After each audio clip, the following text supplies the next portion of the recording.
विद्महे सर्वमंगलाय धीमहि तन्नो वास्तु प्रचोदयात् स्वाहा अमृतेशाय विद्महे सर्वमंगलाय धीमहि तन्नो वास्तु प्रचोदयात् स्वाहा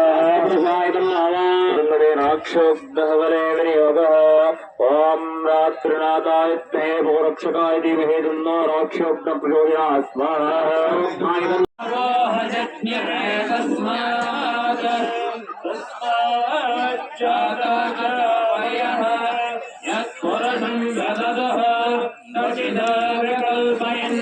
ಹಾಯ್ ಎಲ್ರಿಗೂ ನಮಸ್ತೆ, welcome back to my YouTube channel. ಎಲ್ಲರೂ ಹೇಗಿದ್ದೀರಾ? ನಾವು ಕೂಡ ತುಂಬ ಚೆನ್ನಾಗಿದ್ದೀವಿ.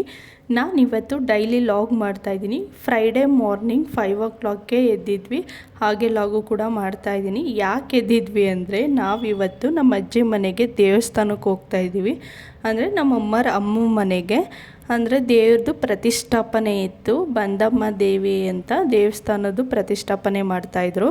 ಯಾಕೆ ಅಂದರೆ ಇಷ್ಟು ವರ್ಷದಿಂದ ಪ್ರತಿಷ್ಠಾಪನೆ ಮಾಡೇ ಇರಲಿಲ್ಲ. ಅವರು ಮನೇಲೇ ಮಡಕೆ ಒಳಗಡೆ ಇಟ್ಕೊಂಡಿದ್ರು ವಿಗ್ರಹನೆಲ್ಲ, ಅಂದರೆ ದೇವ್ರ ಮುಖವಾಡನೆಲ್ಲ.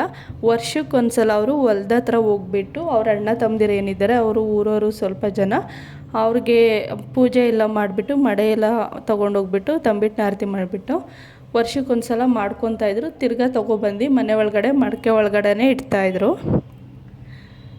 ಈ ದೇವ್ರನ್ನ ಬಂದು 100 ವರ್ಷದಿಂದ ಪೂಜೆ ಮಾಡ್ಕೊಂಡು ಬಂದಿದ್ದಾರೆ.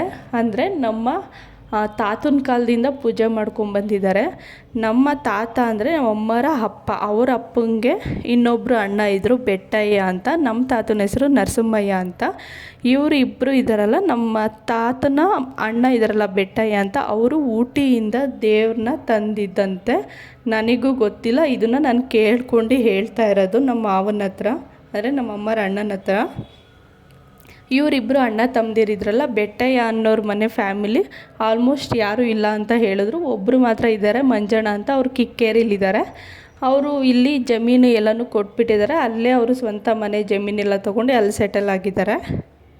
ಅವರು ಕೂಡ ಬಂದು ಹೋಗಿ ಮಾಡ್ತಿರ್ತಾರೆ ಇಲ್ಲಿ ದೇವಸ್ಥಾನಕ್ಕೆಲ್ಲ. ಅವರು ಕೂಡ ಸಪೋರ್ಟ್ ಮಾಡಿದ್ದಾರೆ. ಇವಾಗ ಬಂದು ನಮ್ಮ ಅಮ್ಮರ ಅಪ್ಪ ಇದ್ದಾರಲ್ಲ, ಅಂದರೆ ನಮಗೆ ಮಾವದಿರೋ 6 ಜನ. ನರಸಿಂಹಯ್ಯ ಇದ್ದಾರಲ್ಲ ನಮ್ಮ ತಾತ, ಅವ್ರಿಗೆ 6 ಜನ ಗಂಡ್ಮಕ್ಳು 3 ಜನ ಹೆಣ್ಮಕ್ಳು. ಅದರಲ್ಲಿ ನಮ್ಮ ಅಮ್ಮ ಕೂಡ ಒಬ್ಬರು. 6 ಜನ ಗಂಡ್ಮಕ್ಳು ಏನಿದ್ದಾರೆ ಇವರೆಲ್ಲ ಬಂದು ಅವರು ಹುಟ್ಟಿದಾಗಿಂದ, ಅವರು ಬುದ್ಧಿ ಬಂದಾಗಿಂದ ಈ ದೇವ್ರನ್ನ ನಮ್ಮ ತಾತನ ಪೂಜೆ ಮಾಡ್ತಾಯಿದ್ರಲ್ವ, ಇವರು ಕಂಟಿನ್ಯೂ ಮಾಡಿಕೊಂಡು ಹಾಗೇ ಪೂಜೆ ಮಾಡ್ಕೊಂಡು ಬಂದಿದ್ದರು. ಆದರೆ ದೇವರು ನನಗೆ ಒಂದು ದೇವಸ್ಥಾನ ಕಟ್ಟಿಸಿ ಅಂತ ಕೇಳ್ಕೊಂಡಿತ್ತು ಅನಿಸುತ್ತೆ. ಹಾಗಾಗಿ ದೇವ್ರನ್ನ ಪ್ರತಿಷ್ಠಾಪನೆ ಮಾಡೋಣ, ಮನೆ ಒಳಗಡೆ ಎಷ್ಟು ದಿನ ಇಟ್ಕೊಳ್ಳೋಕ್ಕಾಗುತ್ತೆ ಅಂದ್ಬಿಟ್ಟು ಈ ಥರ ದೇವ್ರನ್ನ ಕೇಳ್ಕೊಂಡು, ದೇವ್ರು ಬಂದಿರುತ್ತಲ್ಲ ಕೆಲವೊಂದು ಸಲ, ಅವಾಗ ದೇವ್ರ ಪ್ರತಿಷ್ಠಾಪನೆ ಮಾಡೋಕ್ಕೆ ಒಂದು ಮುಹೂರ್ತ ಫಿಕ್ಸ್ ಮಾಡ್ಕೊಂಡಿದ್ರು. ಆದರೆ ಎಲ್ಲರೂ ಸೇರ್ಕೊಂಡು ದೇವಸ್ಥಾನ ಎಲ್ಲ ಕಟ್ಟಿಸಿ ದೇವ್ರ ಪ್ರತಿಷ್ಠಾಪನೆ ಮಾಡೋಕ್ಕೆ ಎಲ್ಲ ತಯಾರಿ ಮಾಡಿದರು. 100 ವರ್ಷ ಆದಮೇಲೆ ಈ ಥರ ದೇವ್ರನ್ನ ಪ್ರತಿಷ್ಠಾಪನೆ ಮಾಡಿರೋದು. ಬಂದಮ್ಮ ದೇವಿಯವಳು. ತುಂಬ ಖುಷಿಯಾಯಿತು. ಎಲ್ಲರೂ ಒಂದೇ ಕಡೆ ಸೇರಿದರು. ಎಲ್ಲರೂ ಖುಷಿಯಿಂದ ದೇವ್ರು ಮಾಡ್ತಾಯಿದ್ರು. ನೈಟೇ ಹೋಗ್ಬೇಕಿತ್ತು ನಾವು, ಆಗಲಿಲ್ಲ.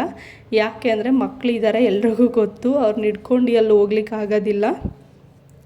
ಆದಷ್ಟು ಬೆಳಗ್ಗೆನೇ ಹೋಗೋಣ ಅಂದ್ಬಿಟ್ಟು ಟ್ರೈ ಮಾಡ್ತಾಯಿದ್ದೆ. ನೈಟ್ ಹೋಗಿದ್ರೆ ಇನ್ನೂ ಲಾಗ್ ಮಾಡ್ಕೋಬೋದಿತ್ತು. ನನಗೂ ಗೊತ್ತಾಗಲಿಲ್ಲ, ಹೋಗಲಿಲ್ಲ. ಯಾರೂ ಮಾಡೂ ಇರಲಿಲ್ಲ, ನಾನು ಕೇಳೋಕ್ಕಾಗಲಿಲ್ಲ. ಇನ್ನು ಬೆಳಗ್ಗೆ ಹೋಗಿದ್ವಲ್ಲ, ಆವಾಗಲೂ ಅಷ್ಟೇ ಹೋಮ ಪೂಜೆ ಎಲ್ಲತ್ತು ತುಂಬ ಚೆನ್ನಾಗಿ ಮಾಡ್ತಾಯಿದ್ರು. ಇವಾಗ ಸ್ವಲ್ಪ ಚಿಕ್ಕದಾಗೆ ಕಟ್ಸಿದ್ದಾರೆ, ಅಂದರೆ ಸುತ್ತ ಕಾಂಪೌಂಡ್ ಎಲ್ಲ ಕಟ್ಟಿಸ್ತಾರೆ. ಟೈಮ್ ಇರಲಿಲ್ಲ ಅಂದ್ಬಿಟ್ಟು ಇವಾಗ ಎಷ್ಟಾಗುತ್ತೆ ಅಷ್ಟು ಮಾಡ್ಕೊಂಡಿದ್ದಾರೆ. ದೇವ್ರನ್ನ ನೋಡೋದೇ ಒಂದು ಖುಷಿ ಅಲ್ವಾ. ದೇವರು ಪ್ರತಿಷ್ಠಾಪನೆ ಮಾಡೋಕ್ಕೂ ಮುಂಚೆ ಹೇಗಿರ್ತಾಳೆ, ಮಾಡಾದ್ಮೇಲೆ ಹೇಗಿರ್ತಾಳೆ, ಎಷ್ಟು ಕಲೆಯಾಗಿರುತ್ತೆ ದೇವ್ರು ನೋಡೋಕ್ಕೆ ಅಂತ ಅಂದರೆ ಖುಷಿ ಆಗುತ್ತೆ ನೋಡಲಿಕ್ಕೆ. ಎಲ್ಲ ಅಣ್ಣ ತಮ್ಮದಿರ ಮಕ್ಕಳು ಎಲ್ಲ ಸೇರಿ ಈ ಥರ ಒಂದೇ ಕಡೆ ಸೇರಿ ಎಲ್ಲನೂ ಅನುಸರಿಸ್ಕೊಂಡು ಎಲ್ಲ ಕೆಲಸನೂ ಮಾಡ್ಕೊಂಡು ದೇವ್ರನ್ನ ಒಂದು ಪ್ರತಿಷ್ಠಾಪನೆ ಮಾಡಿ ಎಲ್ಲರೂ ಕರೆದು ಈ ಥರ ಇನ್ವೈಟ್ ಮಾಡಿ ದೇವ್ರ ಪ್ರತಿಷ್ಠಾಪನೆ ಮಾಡ್ತಾರೆ. ಅಂದರೆ ಎಲ್ಲ ಹೆಣ್ಮಕ್ಳು, ಮಕ್ಕಳು, ಸೊಸೆದಿರು, ಮೊಮ್ಮಕ್ಕಳು ಎಲ್ಲರೂ ಬರಬೇಕಲ್ವ. ಅವ್ರಿಗೆ ಊರವ್ರು ಇರ್ಬೋದು, ಎಲ್ಲರೂ ಕರೆದಿದ್ರು. ತುಂಬ ಚೆನ್ನಾಗಿ ನಡೀತು ಫಂಕ್ಷನ್ನು ಕೂಡ. ನಮಗೂ ಕೂಡ ತುಂಬ ಖುಷಿಯಾಯಿತು. ಎಲ್ಲರೂ ಸಿಕ್ಕಿದ್ರು ತುಂಬ ದಿನ ಆದಮೇಲೆ. ಎಲ್ಲ ಸಿಕ್ಕಿ ಕೂಡ ಮಾತಾಡಿಸಿದ್ರು. ತುಂಬ ವರ್ಷ ಆಯಿತು ನೋಡಿ ಅಂದ್ಬಿಟ್ಟು. ಹೊಲ್ದ ಹತ್ರ ಕೆಲವ್ರ ಮನೆ ಇದೆ, ಊರೊಳಗಡೆ ಕೆಲವ್ರ ಮನೆ ಇದೆ. ನನಗೆ ಬಂದು 6 ಜನ ಮಾವದಿರು. ಆದರೆ ನಮ್ಮ ಅಮ್ಮನ ಜೊತೆ ಅಣ್ಣ ತಮ್ಮದಿರು 6 ಜನ, 3 ಜನ ಅವ್ರ ಹೆಣ್ಮಕ್ಳು. ಅದರಲ್ಲಿ ಒಂದಿಬ್ಬರು ಮಾವದಿರು ತೀರೋಗಿದ್ದಾರೆ, 3 ಜನ ಮಾವದಿರು ತೀರೋಗಿದ್ದಾರೆ. ನಮ್ಮ ದೊಡ್ಡಮ್ಮ ಒಬ್ಬರು ತೀರೋಗಿದ್ದಾರೆ, ಇನ್ನೆಲ್ಲ ಚೆನ್ನಾಗಿದ್ದಾರೆ. ಎಷ್ಟು ಚೆನ್ನಾಗಿರುತ್ತೆ ಅಂದರೆ ಈ ಥರ ಜಾಯಿಂಟ್ ಫ್ಯಾಮಿಲಿ ಎಲ್ಲರೂ ಅನುಸರಿಸ್ಕೊಂಡು ಹೋದರೆ ತುಂಬ ಚೆನ್ನಾಗಿರುತ್ತೆ. ಬಟ್ ಎಲ್ಲರೂ ಚೆನ್ನಾಗಿರ್ತಾರೆ, ಒಂದೊಂದು ಸಲ ಏನಾಗುತ್ತೋ ಗೊತ್ತಿಲ್ಲ, ದೇವ್ರು ಬರುತ್ತೆ ಅನಿಸುತ್ತೆ ಅವಾಗ. ಎಲ್ಲರೂ ಕೂಡ ಎಂಜಾಯ್ ಮಾಡ್ತಾರೆ, ಎಲ್ಲರೂ ಮಾತಾಡ್ತಾರೆ. ಫಂಕ್ಷನ್ ಅಂದರೆ ಈ ಥರ ಸೇರ್ಕೊಂಡಿರ್ತಾರೆ, ಎಲ್ಲ ಒಂದೇ ಕಡೆ ಫ್ಯಾಮಿಲಿ ಎಲ್ಲ ಕೂತ್ಕೊಂಡು ಎಷ್ಟು ಚೆನ್ನಾಗಿ ಮಾತಾಡ್ತಾ ಇದ್ದಾರೆ ನೋಡಿ. ಬರೀ ಇವ್ರ ಅಣ್ಣ ತಮ್ಮದಿರು ಮನೆಯವ್ರು ಮಾತ್ರ ಅಲ್ಲ ದೇವ್ರನ್ನ ಪೂಜೆ ಮಾಡ್ತಾ ಇರೋದು, ಬಟ್ ಅವರು ಏನಿದ್ದಾರೆ ಅವರು ಬೀದಿಯವ್ರು ಇರ್ಬೋದು, ಅವ್ರ ಊರವ್ರು ಇರ್ಬೋದು, ಎಲ್ಲರೂ ಕೂಡ ಪೂಜೆ ಮಾಡ್ತಾರೆ. ಕೆಲವು ಹೆಣ್ಮಕ್ಳೆಲ್ಲ ಸೂಪರಾಗಿ ರೆಡಿಯಾಗಿದ್ದರು, ಚೆನ್ನಾಗೂ ಕಾಣಿಸ್ತಾಯಿದ್ರು. ಈ ಥರ ಫಂಕ್ಷನ್ ಎಲ್ಲ ಅಂದರೆ ಪೂಜೆ ಪುನಸ್ಕಾರ ಅಂದರೆ ಎಲ್ಲ ಮಕ್ಕಳು ಚೆನ್ನಾಗೇ ರೆಡಿ ಆಗ್ತಾರೆ. ಹೆಣ್ಮಕ್ಳು ರೆಡಿ ಆದ್ರೇ ಚೆಂದ ಅಲ್ವಾ, ತುಂಬ ಚೆನ್ನಾಗಿ ಕಾಣಿಸ್ತಾಯಿದ್ವು ಎಲ್ಲರೂ. ಅಲ್ಲಿಂದ ನಾವು ವಿಸಿಟ್ ಮಾಡಿಬಿಟ್ಟು ಸ್ವಲ್ಪ ತಲೆ ಕೂತಿದ್ವಿ. ನಮ್ಮ ಮಾವನ ಮನೆಗೆ ಬಂದ್ವಿ. ಅಂದರೆ ಹೊಲ್ದ ಹತ್ರ ಕಟ್ಟಿರೋದು ಮನೆ, ಹಾಗಾಗಿ ಸ್ವಲ್ಪ ಚಿಕ್ಕದಾಗೆ ಕಟ್ಕೊಂಡಿದ್ದಾರೆ. ಯಾರೂ ಇರೋದಿಲ್ಲ ಇಲ್ಲಿ, ನಮ್ಮ ಮಾವ ಒಬ್ಬರೇ ಇರೋದು, ಎಲ್ಲ ಸೊಸೆದಿರೆಲ್ಲ ಊರಲ್ಲಿದ್ದಾರೆ. ಇನ್ನು ಮನೆ ಕಟ್ಟೋ ಪ್ಲ್ಯಾನ್ ಇದೆ ಅವ್ರೂ ಕೂಡ. ಏನು ಚಿಕ್ಕ ಮನೆ ಆದರೂ ಎಷ್ಟು ಜನ ಸೇರಿದ್ದಾರೆ ನೋಡಿ, ಖುಷಿ ಆಗುತ್ತಲ್ವ ಈ ಥರ ಕುತ್ಕೊಂಡು ಮಾತಾಡೋದು, ಏನಾದರೂ ಕಾಮಿಡಿ ಮಾಡೋದು, ಎಲ್ಲರೂ ಟೈಮ್ ಪಾಸ್ ಮಾಡ್ಕೊಳ್ಳೋದು, ಅಥವಾ ಒಬ್ರಿಗೊಬ್ರು ಕಾಲು ಎಳೆಯೋದು, ಎಷ್ಟು ಚೆನ್ನಾಗಿರುತ್ತೆ ಅಲ್ವಾ. ಎಲ್ಲರೂ ಈ ಥರ ನೀವು ಸೇರ್ತೀರಾ ಫ್ಯಾಮಿಲಿ ಎಲ್ಲ ಕಮೆಂಟ್ ಮಾಡಿ ತಿಳಿಸಿ. ಈ ಥರ ದೇವರು ಪ್ರತಿಷ್ಠಾಪನೆ ಮಾಡಿರೋದ್ರಿಂದ ಎಷ್ಟು ಜನ ಸೇರಿದ್ದಾರೆ ಅಲ್ವಾ, ನಮಗೂ ಖುಷಿ ಆಗ್ತಾಯಿತ್ತು. ಅಲ್ಲಿ ನಿಂತಿದ್ದಾರಲ್ಲ ಅವ್ರು ನಮ್ಮ ಮಾವ ಅತ್ತೆ, ಇಬ್ಬರು ಮಾವದಿರು ಅತ್ತೆದಿರು ಅಲ್ಲಿ ನಿಂತಿದ್ದಾರೆ. ಅಂದರೆ ಹೋಮಕ್ಕೆಲ್ಲ ಅವರೇ ಕೂತಿದ್ರು, ಸ್ವಲ್ಪ ಜನ ಜೋಡಿ ಕೂರಿಸಿದ್ರು. ಹಾಗಾಗಿ ಪೂಜೆ ಮಾಡಿಸ್ತಾ ಇದ್ದಾರೆ ಅವ್ರ ಕೈಲಿ. ಹಾಗೆ ಕ್ಲಿಪ್ಪಿಂಗ್ ಕೂಡ ತೆಗೆದಿಟ್ಕೊಂಡಿದ್ದೆ ನಾನು ಕೂಡ, ಎಲ್ರಿಗೂ ತೋರಿಸ್ಬೇಕಲ್ವ. ನಾವು ಕೂಡ ಸರಿಯಾಗಿ ಲೈವ್ ನೋಡಲಿಕ್ಕಾಗಿಲ್ಲ, ತುಂಬ ಜನ ಇದ್ದರು, ಮಕ್ಕಳೆಲ್ಲ ಇಟ್ಕೊಂಡು. ಆಮೇಲೆ ಆದರೂ ನೋಡ್ಬೋದಲ್ಲ ಅಂದ್ಬಿಟ್ಟು ನಾನು ಈ ಥರ ಸಿಂಪಲ್ಲಾಗಿ ರೆಡಿ ಆಗಿದ್ದೆ. ಮಕ್ಳು ಇಟ್ಕೊಂಡು ಸೀರೆ ಉಟ್ಕೊಳ್ಳೋದು ಕಷ್ಟನೇ, ಬಟ್ ನನಗೆ ಸ್ಯಾರಿ ಅಂದರೆ ತುಂಬ ಇಷ್ಟ, ಅದಕ್ಕೆ ಸೀರೆ ವೇರ್ ಮಾಡಿದ್ದೆ. ಡ್ರೆಸ್ ಎಲ್ಲ ಹಾಕ್ಕೊಂಡೋದ್ರೆ ಚೆನ್ನಾಗಿರೋದಲ್ಲ ದೇವಸ್ಥಾನಕ್ಕೆಲ್ಲ, ನನಗೆ ಸೀರೆ ಉಟ್ಕೊಂಡು ಹೋಗೋದೇ ಇಷ್ಟ. ದೇವ್ರನ್ನ ನೋಡಿ ಹೊರಗಡೆ ಎಷ್ಟು ಚೆನ್ನಾಗಿ ಅಲಂಕಾರ ಮಾಡಿದ್ದಾರೆ, ಕಳಸ ಎಲ್ಲ ಪ್ರತಿಷ್ಠಾಪನೆ ಮಾಡಿ, ಅಂದರೆ ಕಳಸ ತರೋದು, ನೀರು ತರೋದು ಎಲ್ಲ ಮಾಡ್ತಾರಲ್ಲ, ವಿಡಿಯೋದವ್ರನ್ನೆಲ್ಲ ಕೂಡ ಅವರು ಕರೆಸಿದ್ರು. ತುಂಬ ಬಿಸಿಲಿತ್ತು. ಈ ಜನ ನೋಡಿಬಿಟ್ಟು ಎಲ್ಲ ರಿಲೇಟಿವ್ಸ್ನು ನೋಡಿಬಿಟ್ಟು ಈ ಬಿಸಿಲೇ ನಮಗೂ ಕೂಡ ಗೊತ್ತಾಗ್ತಾ ಇರಲಿಲ್ಲ. ಮಕ್ಕಳು ಕೂಡ ಫುಲ್ ಡೇ ಬಿಸಿಲಲ್ಲೇ ಆಟ ಆಡ್ತಾಯಿದ್ರು. ಏನೋ ಒಂಥರ ಎಲ್ರಿಗೂ ಖುಷಿ. ಎಷ್ಟೇ ಮನಸ್ತಾಪ ಇದ್ದರೂ, ಯಾರ ಮೇಲೆ ಏನೇ ಇದ್ರೂ, ಬಟ್ ಇಂಥ ಟೈಮಲ್ಲಿ ಎಲ್ಲ ಸರಿ ಹೋಗ್ತಾರೆ, ಅದೊಂದು ಖುಷಿಯಾಗುತ್ತೆ ಎಲ್ರಿಗೂ. ನೋಡಿ ಮತ್ತೆ ಕಳಸ ಒರೆಸ್ತಾ ಇದ್ದಾರೆ.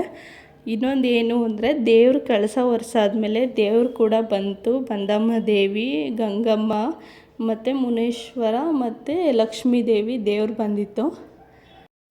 ಈ ಲಾಗ್ನ ನಾನು ಹೀಗೆ ಹಾಗೆ ಅಪ್ಲೋಡ್ ಮಾಡ್ತೀನಿ. ನೆಕ್ಸ್ಟು ಯಾರ್ಯಾರು ನೋಡಿಲ್ಲ ಪ್ಲೀಸ್ ನೋಡಿ, ಯಾರು ಬರೋಕ್ಕಾಗಿಲ್ಲ ಅವ್ರಿಗೆಲ್ಲ ಶೇರ್ ಮಾಡಿ, ಎಲ್ಲ ಫ್ಯಾಮಿಲಿಯವ್ರಿಗೂ ಥ್ಯಾಂಕ್ ಯು ಸೋ ಮಚ್. ಇದೇ ಥರ ಸಪೋರ್ಟ್ ಮಾಡ್ತಾಯಿರಿ.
ಮೂರು ಜನಕ್ಕೆ ಯಾರು ಬಂದಿದ್ದು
ಇನ್ನ ಬೇಕಂತ ಮಾಡಿಸ್ರಪ್ಪ ಇನ್ನ ಬೇಕಂತ